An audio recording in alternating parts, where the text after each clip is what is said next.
Bienvenidos y bienvenidas a esta formación bíblico-existencial, donde compartimos este estudio de la palabra de Dios, concretamente de la primera epístola a Timoteo.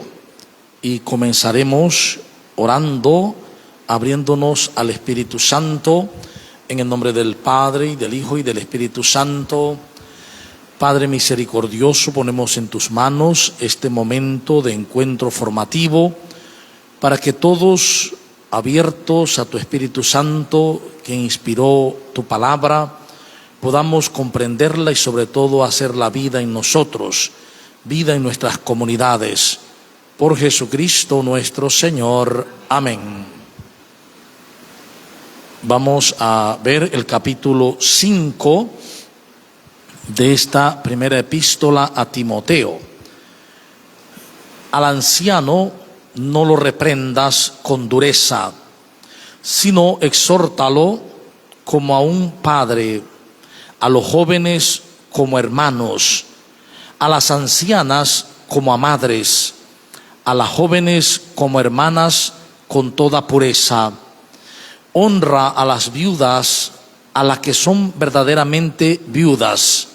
Si una viuda tiene hijos o nietos, que aprendan estos primero a practicar los deberes de piedad para los de su propia familia y a corresponder a sus progenitores, porque esto es agradable a Dios. Pero la que de verdad es viuda y ha quedado enteramente sola, tiene puesta su esperanza en el Señor y persevera en sus plegarias y oraciones noche y día. La que en cambio está entregada a los placeres, aunque viva, está muerta. Todo esto incúlcalo también para que sean irreprensibles.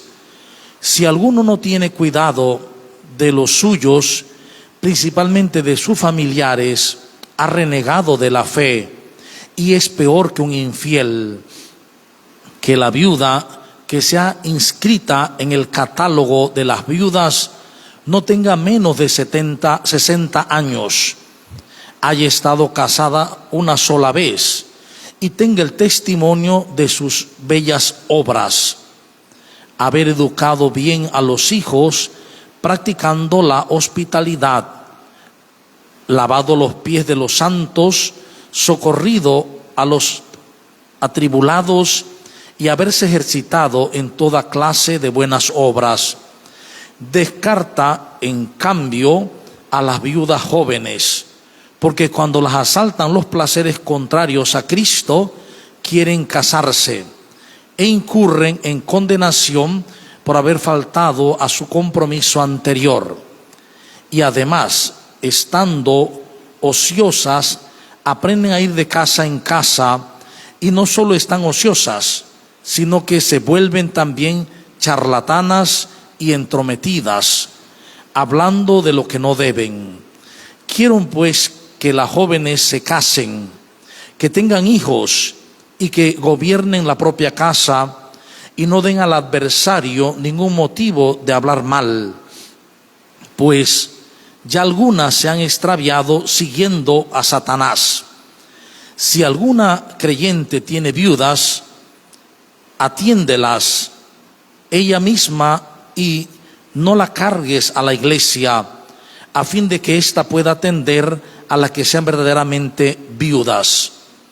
Los presbíteros que ejercen bien su cargo merecen doble remuneración, principalmente los que se afanan en la predicación y en la enseñanza.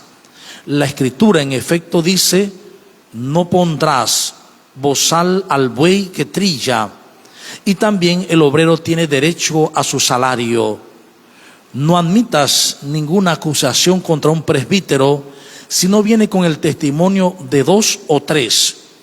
A los culpables repréndelos delante de todos, para que los demás cobren temor. Yo te conjuro en presencia de Dios, de Cristo Jesús y de los ángeles escogidos, que observes estas recomendaciones sin prejuicios y no actuando con favoritismo. No te precipites en imponer a nadie las manos. No te hagas partícipe de los pecados ajenos. Consérvate puro. No bebas ya agua sola. Toma un poco de vino a causa de tu estómago y de tus frecuentes indisposiciones. Los pecados de algunas personas son notorios aún antes de que sean investigados. En cambio, los de otras lo son solamente después. Del mismo modo, las obras, las que son bellas, son manifiestas, y las que no lo son, no pueden quedar ocultas. Palabra de Dios. Bien, este capítulo es sumamente interesante, porque recordemos que hemos venido mirando desde el capítulo 1 esta carta pastoral de Pablo u otro a Timoteo. Y pues el problema de los falsos doctores, la verdadera ley, la vocación, tratamos el tema de el episcopo o obispo, los diáconos, los ministerios en la iglesia, los falsos doctores, y hoy miramos los fieles en general. Primero, cómo en la comunidad se debe vivir, cómo se debe actuar con los fieles en general. Y veremos algunas cosas muy interesantes que ya no se dan, pero que en aquel momento se dieron. Unos ministerios que surgieron entonces y que ahora no existen. Ya veremos más adelante, ¿no? Entonces en el versículo 1 comienza por los ancianos. ¿Cómo se debe tratar a los ancianos en la comunidad? Dice, al anciano no lo reprendas con dureza. No reprenda, evidentemente, si hay un fallo de parte de un anciano, no lo reprendas con dureza. Sino exhórtalo como a un padre. Es decir, en la comunidad hay que ver a los ancianos como a un padre. Además dice, a los jóvenes como hermanos, a las ancianas como a madres. Es decir, es un aprender a vivir como familia. En una comunidad cristiana se aprende a vivir como familia. Dice el texto, a las jóvenes como hermanas con toda pureza. Recordemos que le está hablando a Timoteo. Timoteo es un pastor joven. Es un pastor joven. Entonces le advierte que a las jóvenes las trate con pureza. Y hace entonces aquí, si vemos, unas recomendaciones muy prácticas, muy pastorales. Son maneras de vivir frente a los otros y con los otros. Luego pasa a las viudas. Entonces hay que entender, por ejemplo, que si bien es cierto en el mundo hebreo, del que es heredero Pablo, o en este caso, si es otro autor que posiblemente lo sea, conoce el mundo hebreo, las ancianas, los ancianos son venerados. Sin embargo, las viudas no tanto. Sobre todo si las viudas se quedan sin hijos o se quedan abandonadas solamente con hijos pequeños, su vida se vuelve una desgracia. Ya el perder el marido es leído como una maldición de Yahvé. Entonces solo les quedaba dos caminos a estas viudas: pedir limosna o prostituirse. Evidentemente habían otras viudas que tenían familias ricas, hijos ya grandes y tenían recursos. Entonces vamos a ver cómo se trata a las viudas. Dice, honra a las viudas, a las que son verdaderamente viudas. Es decir, que ciertas viudas eran asistidas por la comunidad.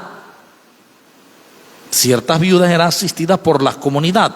Es decir, las verdaderas viudas. Esas viudas que pues guardaban un perfil, la comunidad las asumía y cuidaba de ellas. Recuerden que aquellas comunidades todos repartían las cosas, etcétera, entonces nadie pasaba necesidad. Si una viuda tiene hijos o nietos, que aprendan estos primeros a practicar los deberes de piedad para con su propia familia.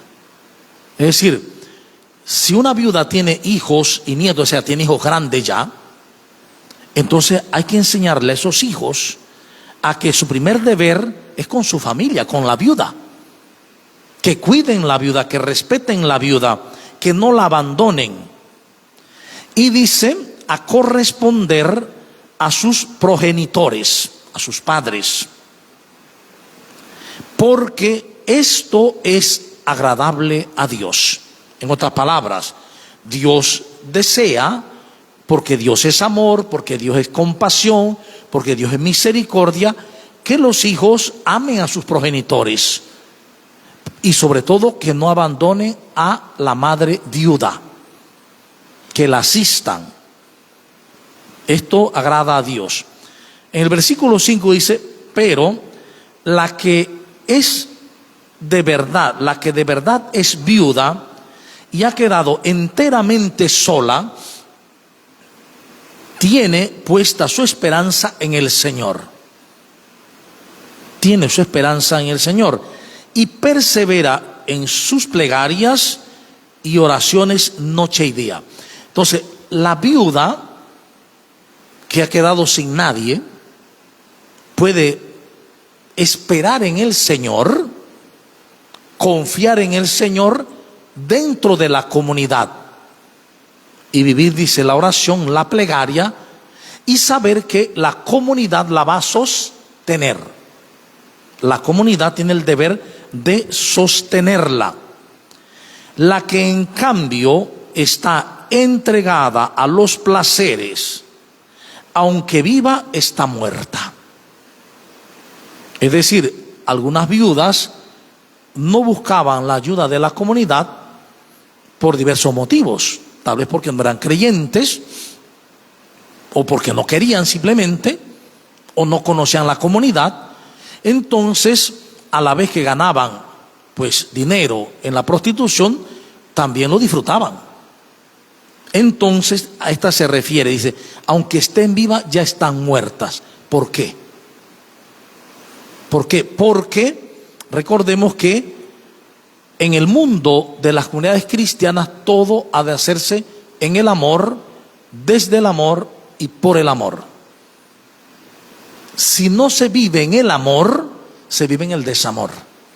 Y el desamor es la muerte. En esto conocemos que hemos pasado de la muerte a la vida, en que amamos a los hermanos. Quien no ama permanece en la muerte. No amar en la comunidad es estar muerto aunque vivas, biológicamente, ¿no? Entonces él dice, bueno, una viuda que se entrega a los placeres, aunque viva, está muerta. No es que el placer sea malo, sino que entregarse a los placeres, a la prostitución, no está bien, porque es indicativo que no se confía en el Señor, que no se ha entregado al Señor y que no se vive en una comunidad entregada al Señor. Puede vivirse fuera de la comunidad, así que no tiene ningún otro recurso. Pero la viuda que ha visto el mensaje, que conoce a Cristo, tiene las dos opciones: o creo en el Señor y vivo en la comunidad, o me voy a vivir la vida alegre, ¿no? Todo esto incúlcalo también para que sean irreprensibles. Para que sean irreprensibles. Sigan, dice, si alguien no tiene cuidado de los suyos, principalmente de sus familiares, ha renegado de la fe y es peor que un infiel. Esto también es sumamente interesante. ¿Por qué? Porque igual que hace 2000 años, hay mucha gente que piensa que puede estar en la comunidad, en la iglesia, orando, incluso hasta comulgando, y puede renegar de la familia. Puede renegar de la familia, de los necesitados, de los pobres, de los enfermos. Es decir, podemos caer en la tentación de, bueno, yo estoy en mi comunidad y hay gente que a mí no me interesa. Dice, todo esto incúlcalo. Si alguien no tiene cuidado de los suyos, en particular recuerden de las viudas, tiene que tener cuidado. ¿Por qué? Porque si no ha renegado de la fe. Es decir, cuando uno no atiende a los familiares, uno reniega de la fe. ¿Ve? Es más, dice, se comporta como un infiel. Se comporta como un infiel. Esta recomendación pastoral tiene un profundo sentido, claro. Ese profundo sentido es que en la comunidad cristiana no se puede olvidar a los suyos, y mucho menos a las viudas. Se entiende perfectamente esto. Entonces, además dice que la viuda que sea inscrita en el catálogo de las viudas no tenga menos de 60 años. Es decir, que había un ministerio de viudas que se anotaban para el servicio en la comunidad, y también porque en la comunidad se les ayudaba, y se anotaban en un libro, en un catálogo. Y dice que, por lo tanto, estas viudas sean admitidas, pero que no sean menores de 60 años. Menores, tienen que ser mayores de 60. Y iba a decir la razón, ¿por qué? Ya hoy vemos que nosotros no tenemos ese ministerio de las viudas. No tenemos un ministerio que sea específicamente de las viudas, porque hoy las viudas tienen otro lugar, tienen otro sentido en la vida y otro trato. Una viuda no se le ve como una maldita. Una viuda hoy sigue trabajando. Aquel tiempo no podían hacerlo, no podían trabajar, así que vivían de la caridad o de la prostitución. No había pues otro camino, a menos que fueran pues ricas de dinero, ¿no? De posesiones, etcétera, ¿no? Entonces dice que no tenga menos de 60 años, haya estado casada una sola vez y tenga el testimonio de sus bellas obras. Es decir, en el mundo cristiano se descubre la belleza, y la belleza también está no solamente en las personas o en lo que Dios dice, en la palabra, sino que la belleza también se muestra en las obras. Las buenas obras son obras llenas de belleza. Entonces, que se muestre la belleza en las buenas obras, o la belleza en las obras. Haber educado bien a los hijos, haber practicado la hospitalidad, lavado los pies de los santos, socorrido a los atribulados y haberse ejercitado en toda clase de buenas obras. Miren el requisito, para que una viuda entrara en la lista de viudas. Iba a ser viudas que van a estar al servicio de la comunidad, y la comunidad va a ayudarles a ellas también. Pero tienen que tener una serie de formas de comportamiento. ¿Esto por qué? Dice, descarta en cambio a las viudas jóvenes. Descarta a las viudas jóvenes. Aparentemente, ese servicio de las viudas estaba muy cerca, claro, de los apóstoles. Estaba muy cerca de la comunidad, evidentemente. Tal vez Es como hoy cuando se elige a una ministra o un ministro extraordinario de la comunión, que requiere un perfil, una forma de vida. Todo eso para que no dé escándalo. Y es lo que vamos a ver más adelante. Dice, ¿por qué dice descarta a las viudas jóvenes? Porque cuando las asaltan los placeres contrarios a Cristo, quieren casarse. Es que casarse es malo, ¿o no? O cuando lo que está diciendo él es que cuando les ataquen los deseos de placer, pueden fácilmente caer. No es tanto casarse como nosotros entendemos, sino buscar pareja. Y si no funciona esta, pues, y la abandona, le va a tocar buscar otra. Es por eso, no es que casarse sea malo, y lo veremos más adelante. Por eso también muchos creen que no es Pablo el que escribe, porque hay a veces una cierta cosa extrañita aquí que Pablo no había dicho. Bien, dice, e incurren en condenación por haber faltado a su compromiso anterior. Aparentemente las viudas que entraban en ese grupo, en ese ministerio de las viudas, y se anotaban en la lista, tal vez hacían un juramento, probablemente hacían un juramento de quedarse sola para servir a Dios. Y claro, al casarse, dice, están faltando al juramento anterior. ¿Ve? Me explico, ¿no? Quiere decir que tomaban muy en serio el juramento del modo de las viudas o camino de las viudas. Y además, versículo 13, estando ociosas, es decir, que también hay algunas ociosas, estando ociosas, aprenden a ir de casa en casa, y no solo están ociosas, sino que se vuelven también charlatanas y entrometidas, hablando de lo que no saben. Entonces, hay un tipo de viudas también que en vez de estar en la comunidad, pueden ponerse ociosas.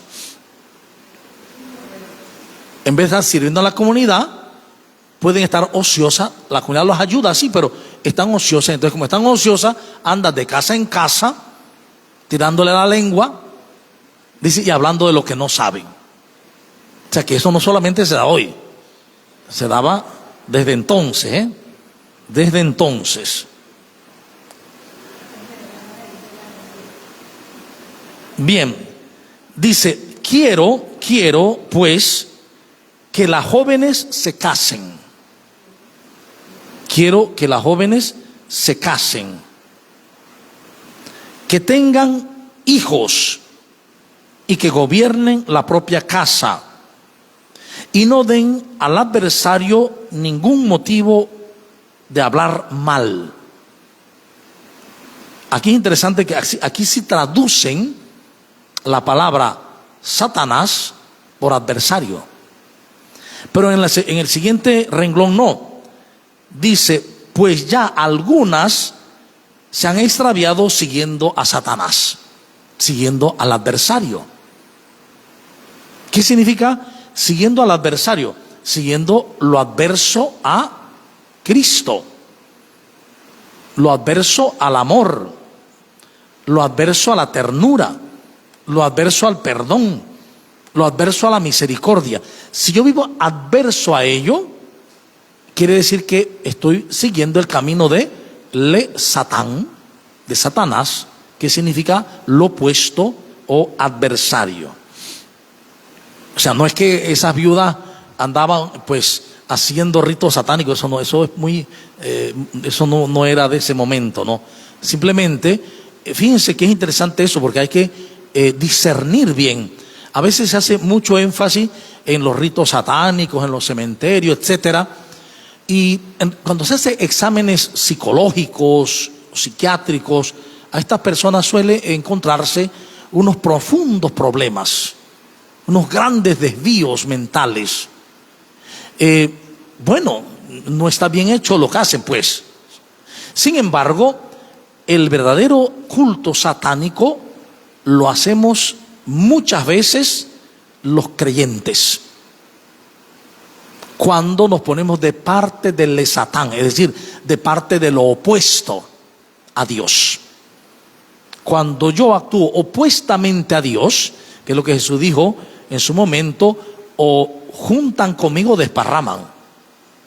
No hay más. O juntan conmigo o desparraman. O están conmigo o están contra mí. Ese estar contra mí fue lo que le pasó a Pedro cuando Jesús dice: yo, el Hijo del Hombre, va a ser tomado, torturado. Entonces dice: no, no puede ser, a ti no te puede pasar eso. Detrás de mí, Satanás. Lo llama Satanás, es decir, lo llama adversario. ¿Y por qué dice te llamo adversario? Porque no piensas como Dios, sino como los hombres.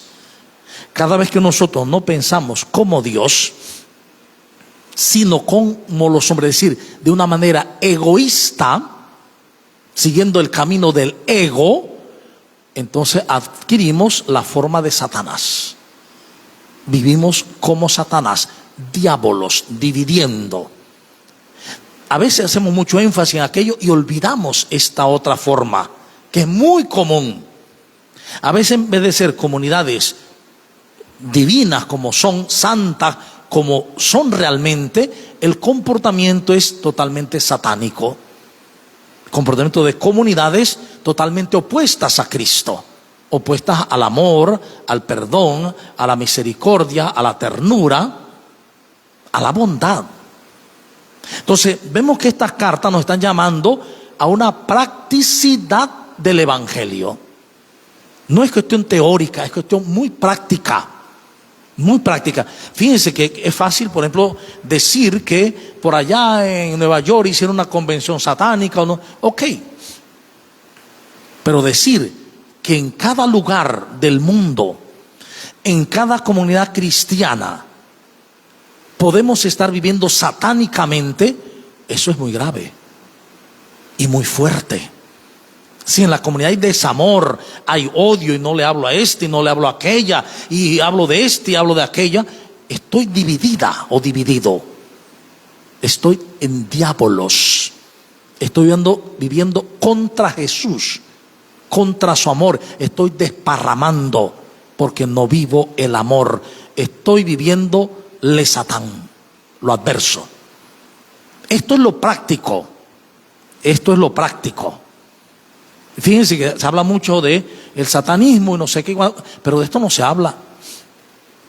De las vidas satánicas no se hablan. Y esto es con todos, fieles y pastores. Cuando el pastor habla de otro pastor, juzgamos, condenamos. Estamos actuando como adversarios. Y esto es muy, muy delicado, muy delicado. Si alguna creyente tiene viudas, atiéndala ella misma y no las cargue a la iglesia. Si alguna creyente, no sé si por allá dice alguna comunidad o alguna persona, tiene una viuda familiar, no la cargue a la iglesia, a la comunidad, usted misma encárguese de ella. Practique la misericordia, practique la ternura con ella. Atiéndala ella misma y no la cargue a la iglesia, a fin de que ésta pueda atender a las que sean verdaderamente viudas. Esto es sumamente interesante. ¿Por qué? Porque cuando se atiende a las verdaderamente viudas, la comunidad las mantiene, las ayuda. Pero puede que una viuda tiene familia y entonces se la tiene a la comunidad, pudiendo la familia mantenerla. Es cuestión de conciencia. Y eso sigue pasando hoy, no necesariamente con las viudas. Puede ser con viudas, puede ser con madres que tienen hijos, que trabajan, y sin embargo la madre está pidiendo siempre ayuda, o el padre, que le ayude por aquí, que le ayuden por acá, o incluso en la iglesia, en la comunidad. Piden ayuda porque su familia no les ayuda. Entonces aquí está haciendo énfasis en que cuando alguna tenga viuda familiar, atiéndala, para no cargar a la comunidad. Entonces vemos que es un fragmento bastante largo sobre la perícopa sobre las viudas y muy explicada, muy clara. El segundo fragmento es el de los presbíteros. Recuerden que habíamos visto a los obispos, que en cierta forma a veces también incluía a los presbíteros porque no estaba clara todavía la distinción, se confundía a veces, pero ahora vamos a ver a los presbíteros ya como ancianos en la comunidad. Recuerden que la palabra presbíteroi, de donde viene presbítero, significa anciano.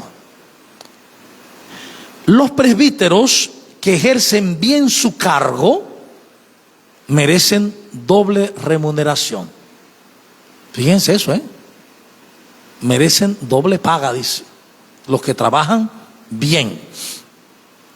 Principalmente los que se afanan en la predicación y en la enseñanza.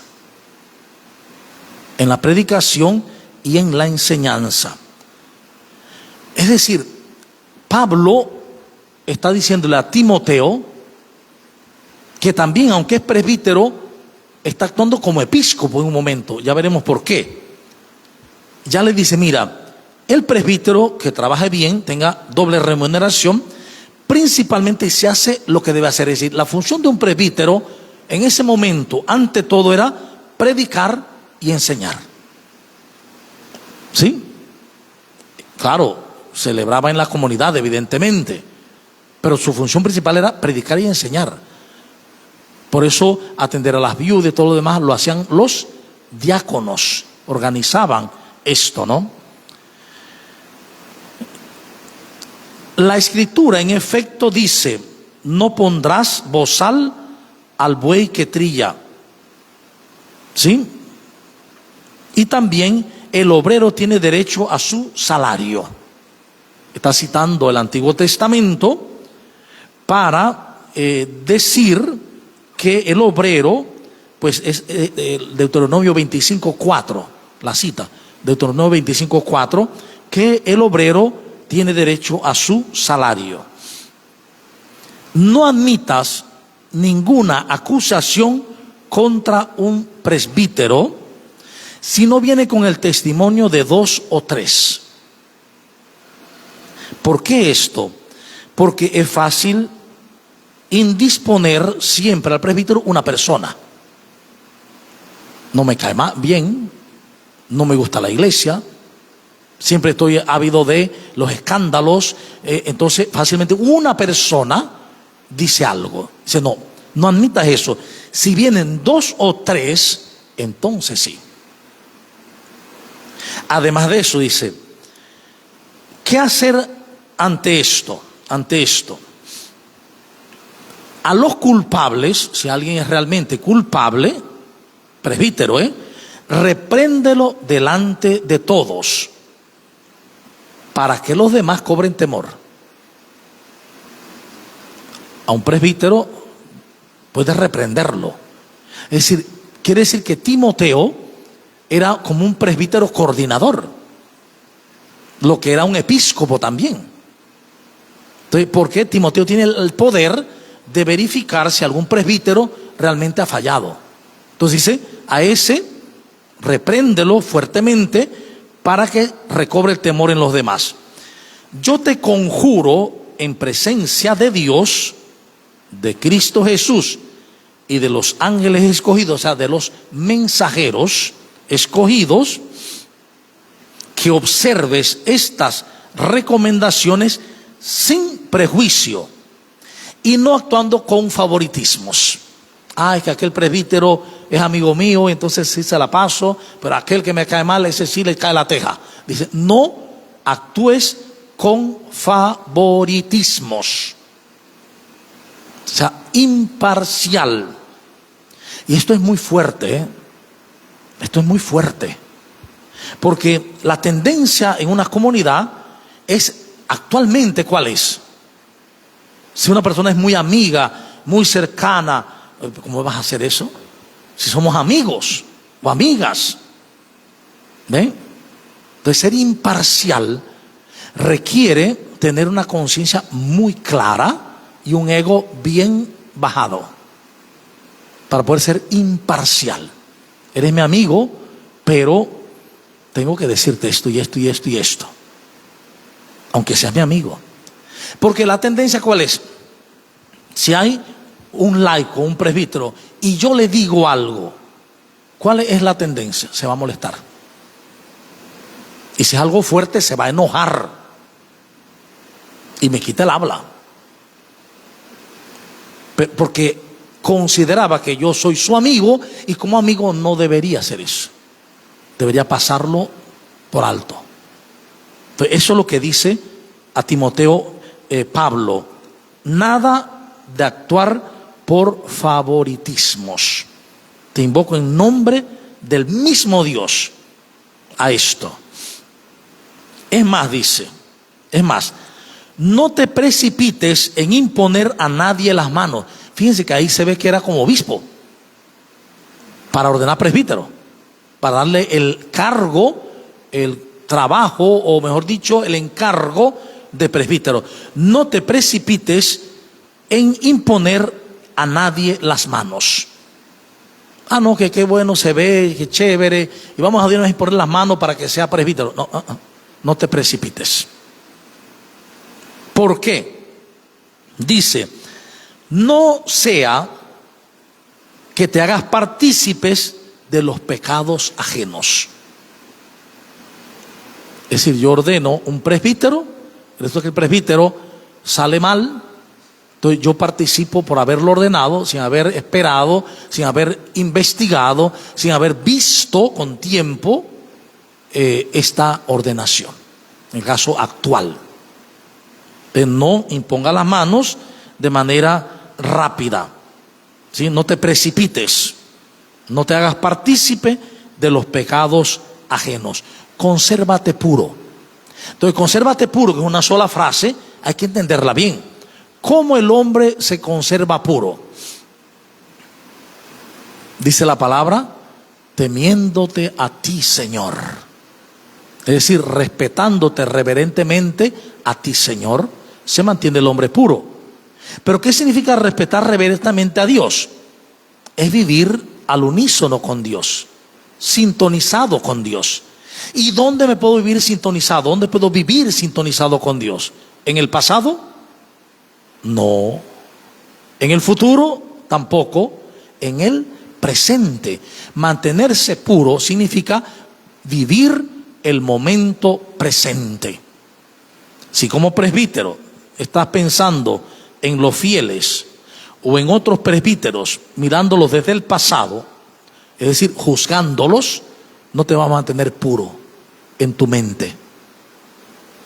Y esto es interesante, ¿por qué? Porque ya Jesús lo diría: dichoso los limpios de corazón. Otra traducción dice, los de corazón puro, porque ellos verán a Dios. Cuando yo estoy en el pasado mirando a las personas desde su pasado, no puedo ver en ellas a Dios. Si usted va a un lugar y le dice, esa persona mató a 2 personas, aquella persona es tal, entonces tú vas a estar juzgándola, sí, esa es la que, ese es el que no sé qué. No puedes ver en ella a Dios. Sin embargo, si estoy en el presente frente a ustedes y solo soy consciente de su presente, de su ser, entonces puedo ver a Dios en ustedes, incluso hayan hecho lo que hayan hecho. El que se queda en el pasado, rumiando el pasado, no puede ver a Dios, porque su mente se hace impura, está juzgando. El ejemplo claro que muchas veces, entre otros, por ejemplo, es Zaqueo, ¿no? Todo mundo juzgaba diciendo, Jesús se quedó en la casa de un pecador. ¿Cómo lo estaban viendo? Desde su pasado. Y Jesús dice, este también es un hijo de Abraham. Es decir, este también es uno que tiene derecho a todas las promesas de Dios. Es un hijo de Dios. Jesús lo está viendo en el presente. No está mirando su pasado. No significa que sea cómplice de los errores, no. Está mirándolo en el presente, aquí donde está. Esa es la mirada en el Señor, que nos conserva puros.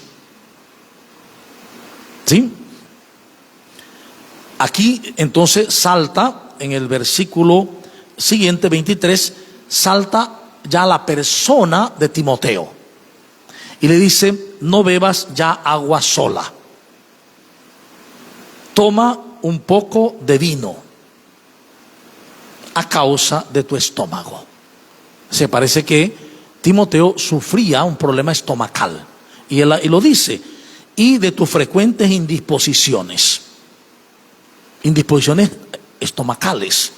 Entonces dice: toma vino, porque en todo el Oriente y en todo el Mediterráneo se cree que el vino cura.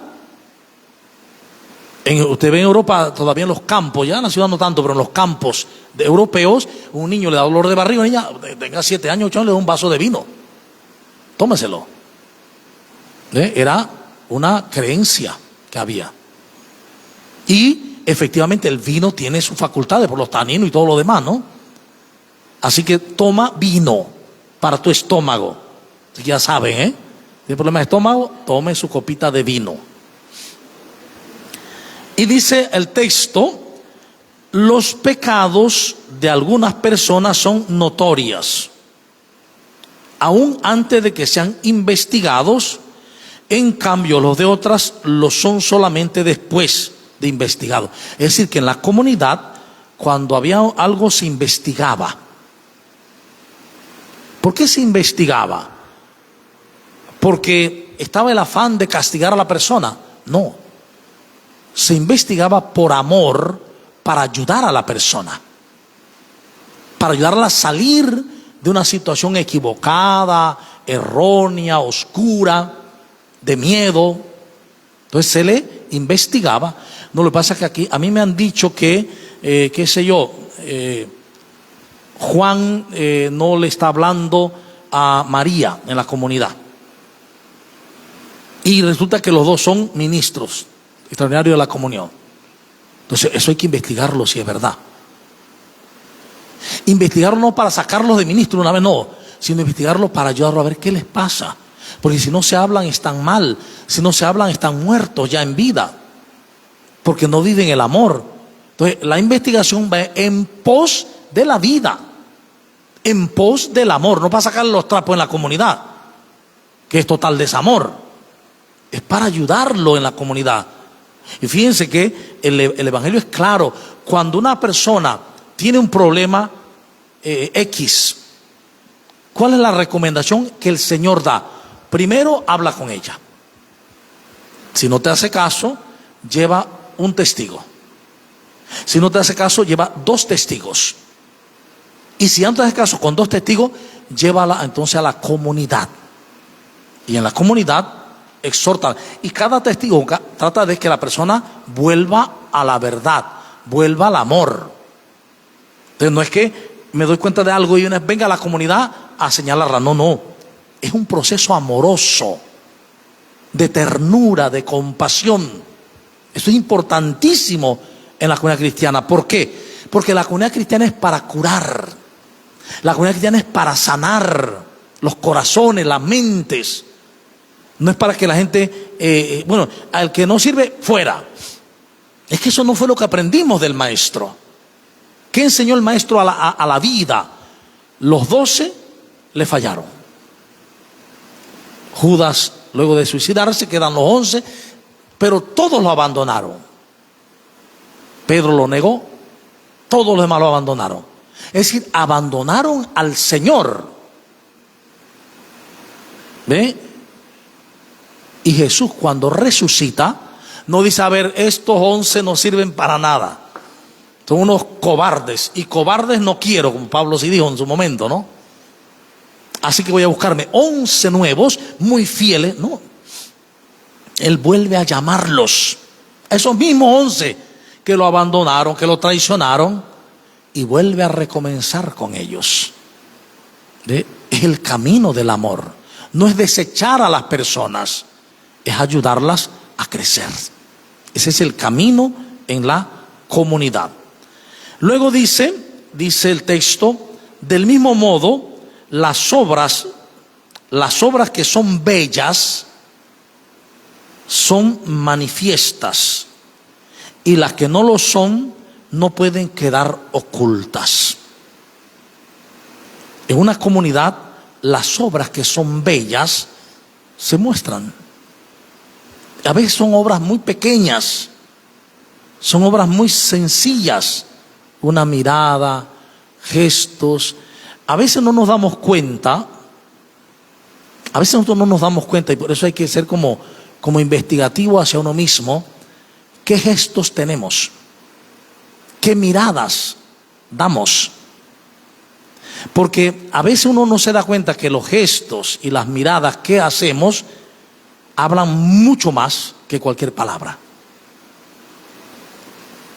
Entonces, alguien falla en la comunidad por algo, o una mirada dura, una mirada inquisitiva. Entonces, sin embargo, a nosotros nos decía una vez un nuncio, ante el error del hermano, y sobre todo en la liturgia también, la misericordia de bajar la mirada. Cuando alguien se equivoca, bajar la mirada. La misericordia en la comunidad. Entonces, la comunidad de Cristo es una comunidad que da el testimonio con las obras bellas. Entonces, una mirada de ternura, una mirada compasiva, no pasa nada. Todo es para aprender y crecer.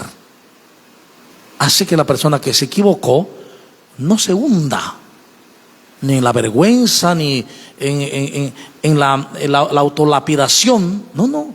Se da cuenta que eso precisamente es para aprender. A poner más cuidado, a leer más, a practicar más, o hacer lo que hacerlo bien. Entonces, las actitudes y las obras bellas. Un buen día, un cómo estás. Las obras bellas. Que en fin y al cabo son obras de amor. ¿Cuáles son las obras bellas? Las obras de amor. Dice, igual manera, las obras que no lo son, que no son bellas, quedarán, no pueden quedar ocultas. Las obras que no son bellas no pueden quedar ocultas. ¿Qué está diciendo? Que en una comunidad, cuando las obras no son bellas, hay que ponerle atención y llamarle hermano. Ven acá, hermano, te quiero hablar de esto. De esto. No quiere aceptar nada, entonces vamos a buscar la otra persona. No quiere aceptar, no, vamos a buscar entonces la otra persona. Y cuando ya somos tres y no hace caso, entonces bueno, vamos a buscar la comunidad para que la comunidad misma te lo diga juntos. Y ya si no quiere aceptar, entonces ya usted está diciendo que no quiere estar en comunidad. Usted quiere vivir sola, en un mundo solo, en un mundo a su medida. Es esto. Es decir, el cariz del texto no tiene nunca en nada coercitivo ni punitivo. La llamada, la investigación no es para castigar, sino es desde el amor, para que las comunidades vivan una situación precisamente donde se muestre la belleza de la fe, la belleza de creer en Cristo, la belleza de vivir en el amor. ¿Sí? Bien, vamos a dar ahora espacio a preguntas y respuestas de parte de ustedes. Si hay algo que no se comprende, hay algo que no se entiende, hay algo que se quiere adicionar o que se quiere compartir, entonces es el momento para hacerlo. Mientras que preparan el micrófono, vamos a mirar un poco nuevamente esto de el camino de Timoteo como presbítero. Es un camino de alta responsabilidad. No es un camino de superioridad. Dice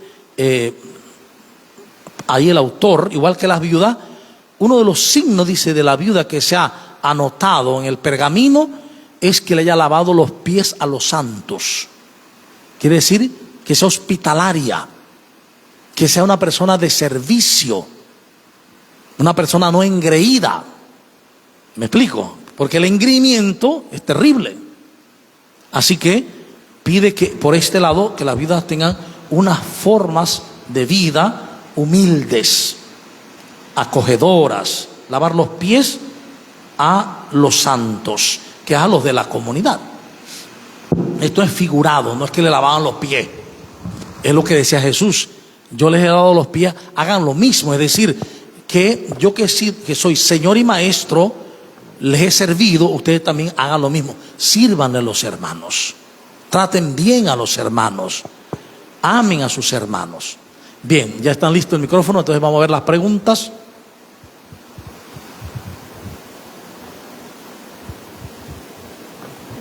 Buenas noches, padre. Primero que nada, ¿esto aplica para el día de hoy? En gran medida. Por ejemplo, el tema de las viudas que están en esa lista, no, porque ya no hay, por ejemplo, ese ministerio de las viudas que trabajan en la iglesia, y porque el tipo de viuda ya no es lo mismo ser viuda. Sin embargo, eso aplica en otros ministerios. Por ejemplo, el ministerio del extraordinario de la comunión, que para servir en ese ministerio tiene que tener un perfil. O en el caso de los presbíteros también aplica esto. Hoy también precisamente se dice lo mismo, que el presbítero que va a ser ordenado se investigue. Aquí algunos han recibido, cuando se ha hecho ordenación, de algunos han recibido cartas de investigación, y usted ha tenido que mandar a decir lo que ustedes creen al obispo. Entonces, dependiendo de esas cartas más las otras evaluaciones, si se le impone la mano o no. No lo hagas a prisa, ten cuidado. Eso me lleva a la 19 y 20. No admitas ninguna acusación contra un presbítero si no viene con el testimonio de 2 o 3. O sea, que tiene que llevar pruebas sustentadas. Claro, es que lo que la palabra dice es eso, que debe ser así. Y la 20, a los culpables, repréndeles delante de todos, para que los demás cobren temor. Exactamente, si hay culpabilidad probada, entonces se le puede suspender el ministerio por un tiempo, o por vida, o incluso puede haber una excomunión late sentencia. Por ejemplo, agredir al obispo, agredirlo físicamente, que un sacerdote o un laico agreda físicamente a un obispo, queda excomulgado late sentencia, es decir, reservado al Papa. ¿Qué significa quedar excomulgado? Bueno, quedó en cero. Quedó en cero. Estás afuera. ¿Y entre laicos esto aplica también? A los laicos también hay motivos por los cuales se puede excomulgar también. Pero la excomunión es por haber hecho algo tan grave que no puede continuar en la comunidad. Sin embargo, hay cuestiones menos graves. Hay, por ejemplo, llamadas de atención. A un presbítero actuó algo mal, se le cambia de parroquia por haber actuado mal, por ejemplo. Depende de qué acto fue, ¿no? Incluso se le puede mandar a un reformatorio en otro país, si el problema, por ejemplo, es el alcoholismo, o tiene problemas de, qué sé yo, de violencia incontrolada, etcétera. Entonces, hay muchas medidas hoy, y los demás nos damos cuenta, claro. ¿Sí?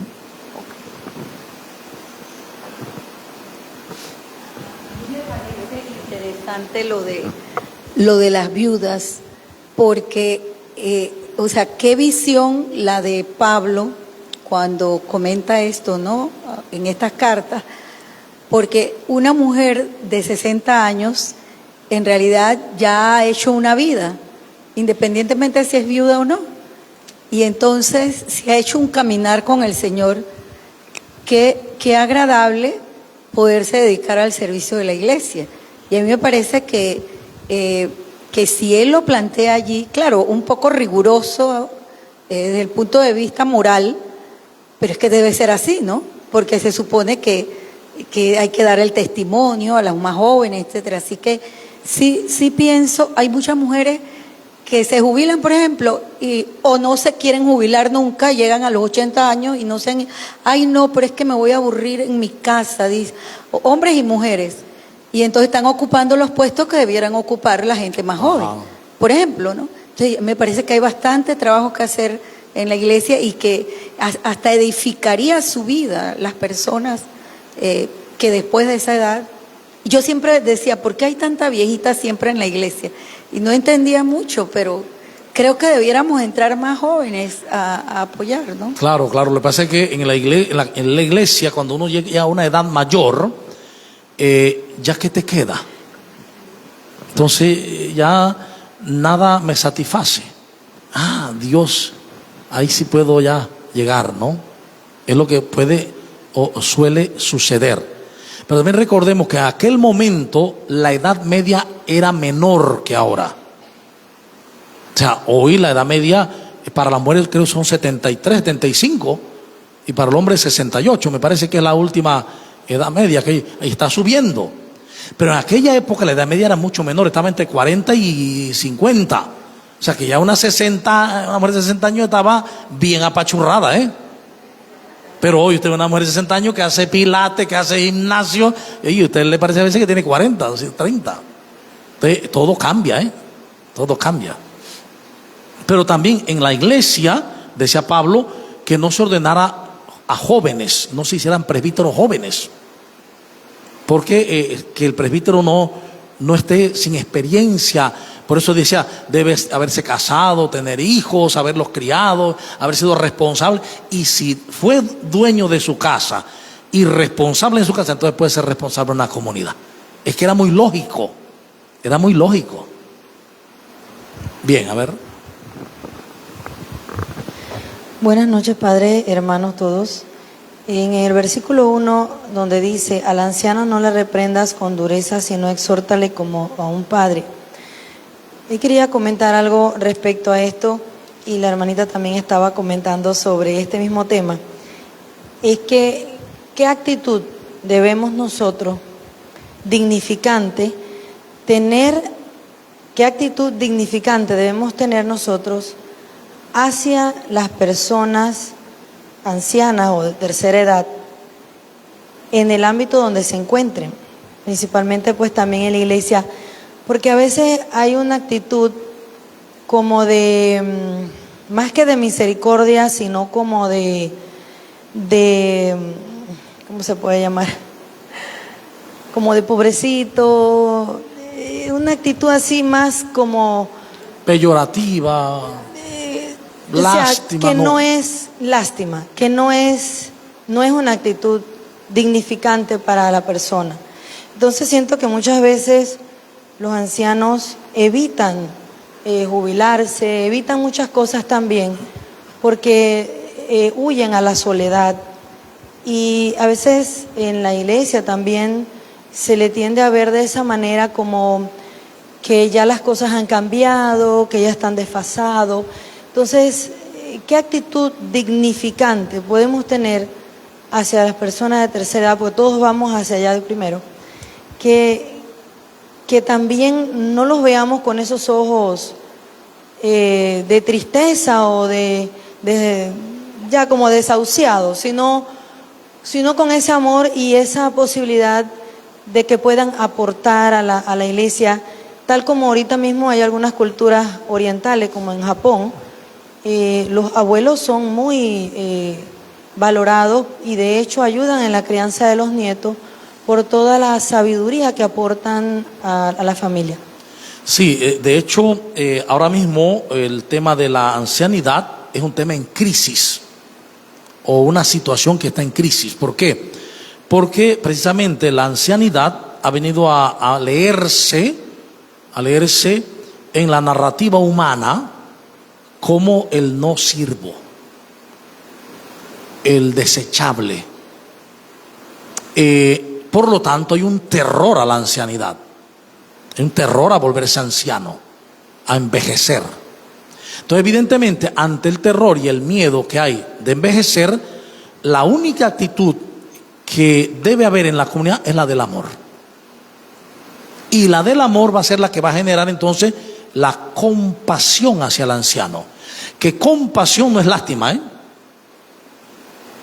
Compasión es descubrir el sufrimiento del otro y acercarme para ayudarle a salir de ese sufrimiento. Entonces, por eso el amor y la compasión, el amor y la misericordia ante el anciano, y hacerle ver que la compasión, la misericordia es precisamente un fruto visible del amor. Actitudes muy concretas. Solo para acotar rápidamente, cuando hice la pregunta es porque en la comunidad, por ejemplo, una persona de ya una edad avanzada, de repente pues digamos, algunos dirán, bueno, ya yo no puedo ser lector porque no puedo leer, pero se puede buscar la manera de que pueda seguir sirviendo de acuerdo a sus posibilidades. Claro, esa es la idea.